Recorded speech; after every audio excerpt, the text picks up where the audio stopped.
Hello everyone.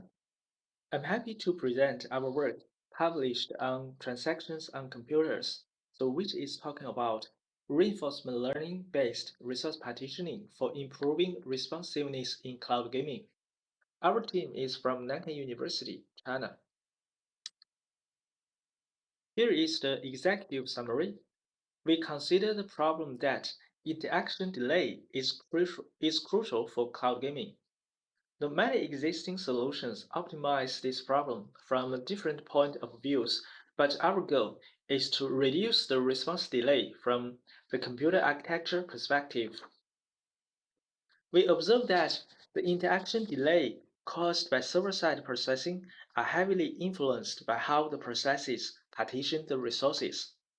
And our key idea is to use reinforcement learning to build a resource partitioning framework.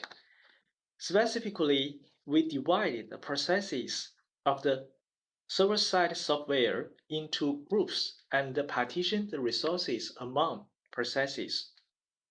We leverage reinforcement learning to implement adaptive online partitioning.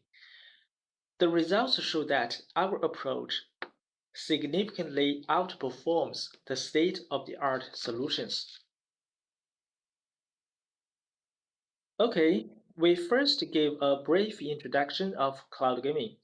So the basic idea of cloud gaming is to run games on cloud servers, and the players interact with the games through thin clients. The server run games, render 3D graphics, and encode game screens into videos, and stream the videos to clients. Clients decode and display the video streams.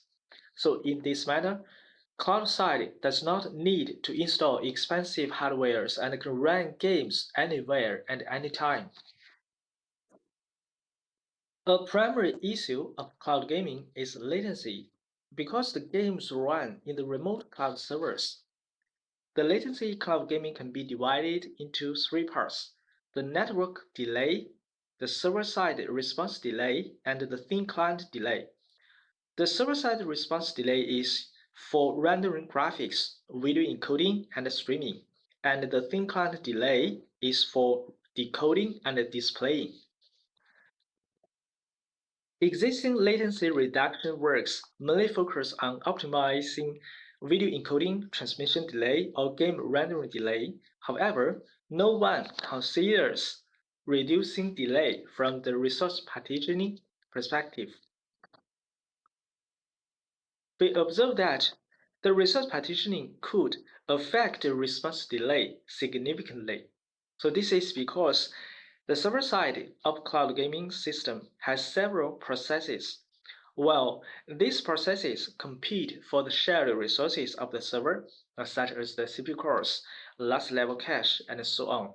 But in fact, some processes occupy large volume of resources, but the gains but it gains no benefit to the performance. For example, the video transmission uses a lot of cache, but no cache data will be used again. So therefore, the resources can be allocated more efficiently among the processes to improve the performance.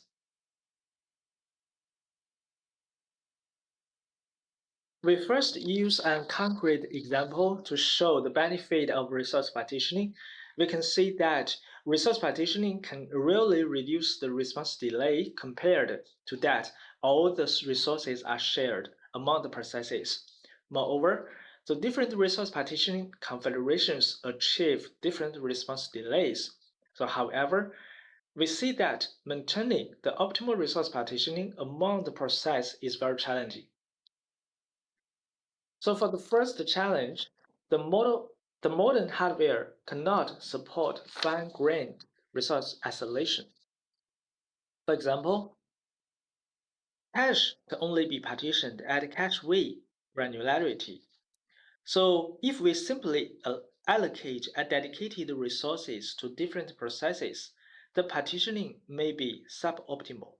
If we allow some resources are shared by the processes, it will greatly increase the complexity of the problem, because here there are resource contention between the processes. So for the second challenge, the game workload is highly dynamic and unpredictable. It can be seen from the figure here that as the workload changes, the response delay varies greatly and no regular patterns are observed. Therefore, static partition is not efficient for cloud gaming, and we need an adaptive and robust online resource partitioning strategy. So to address the above-mentioned challenges, we propose a reinforcement learning-based resource partitioning framework. So this figure shows the overall design. Now specifically, we have three contributions: the process grouping, workload clustering, and adaptive partitioning.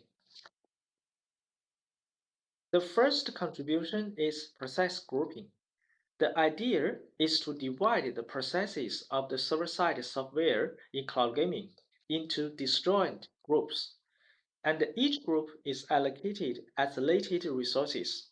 So in this manner, the resources can be allocated among the processes more fine-grained.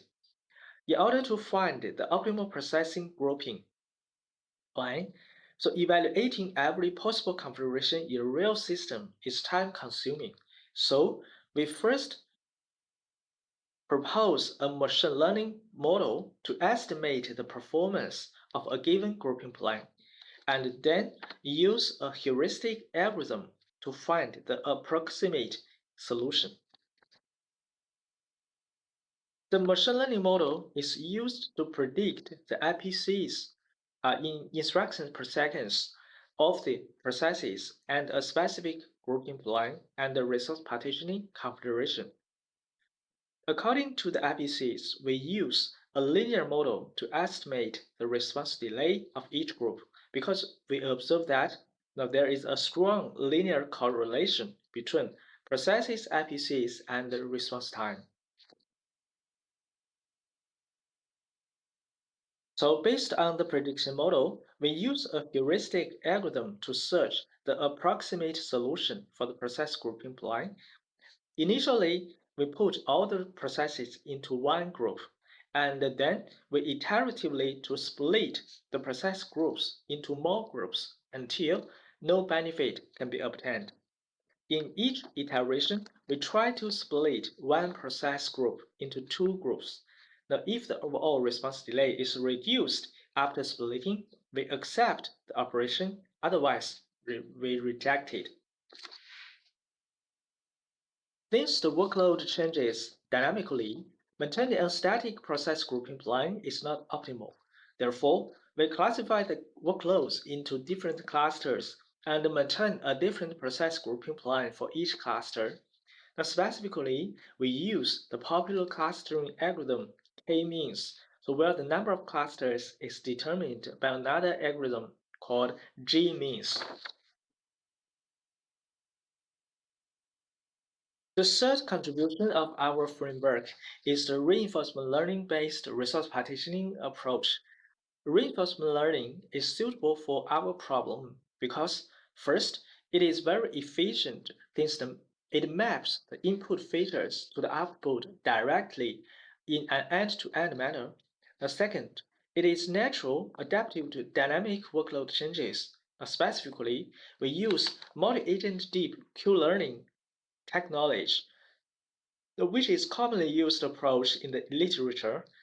The input of the learning model include the current resource allocations, the current response delays, while the output is the action representing how to adjust the resource allocations for each resource group. Since the solution space of the resource partitioning problem is very huge, if we maintain a single agent, the action space will be exploded. To address this issue, we create one agent for one process group and let the multiple agents collaboratively make decisions. Okay, we evaluate the proposed framework on a Dell server configured with an Intel CPU and NVIDIA GPU. The cloud gaming platform used in the experiments is an open source software called Gaming Anywhere. we evaluate 6 games and partition 2 resources, which are CPU cores and the last level cache. Now this table shows the results of workload clusters for the 6 games. We can see that the number of clusters is basically from 2 to 4, and the differences between the clusters can be significant. This table shows that there is a strong correlation between the IPCs of the response delay and the response delay for each process. And this table shows the prediction accuracy of the machine learning model for estimating the IPCs of each process. We test 4 machine learning models, which are DTR, JBRT, RF, and SVR. It can be seen that the JBRT achieves the highest accuracy, which is higher than 95%. This table shows the process grouping results. We can see that for the same game, the grouping configuration is different for different workload clusters, which confirms that workload clustering is necessary and important. Okay, here the results show how the benefit of our approach over fully sharing and complete isolation. The complete isolation means that no process grouping is considered and each process is allocated separate resources. And the fully sharing means that no resource partitioning is considered and all the processes share all the resources. We can see that the benefit of our approach is significant.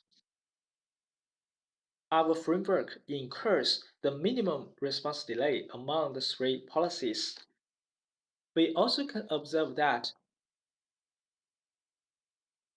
the benefit is less for small resource capacities, for example, 2 CPU cores and 4 cacheways.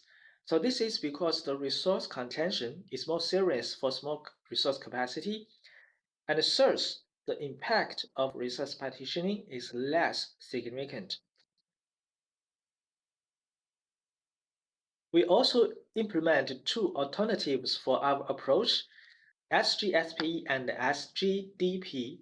SGSP means that we maintain a static grouping and a static partitioning configuration during the game run, while the SGDP means that we maintain a static grouping plan but use a dynamic partitioning approach.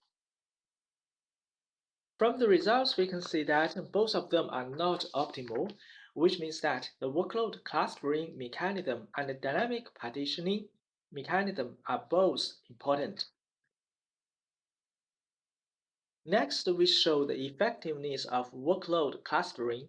Now, this figure shows the workload differences of the 2 clusters in Game Valley.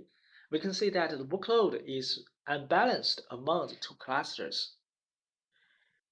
And the results here show that if there is no workload clustering, there will be significant performance loss. It implies that our proposed approach is effective to handle unbalanced workload among different clusters. Okay, so that's all for this presentation, and here is the executive summary again. Thanks for your listening.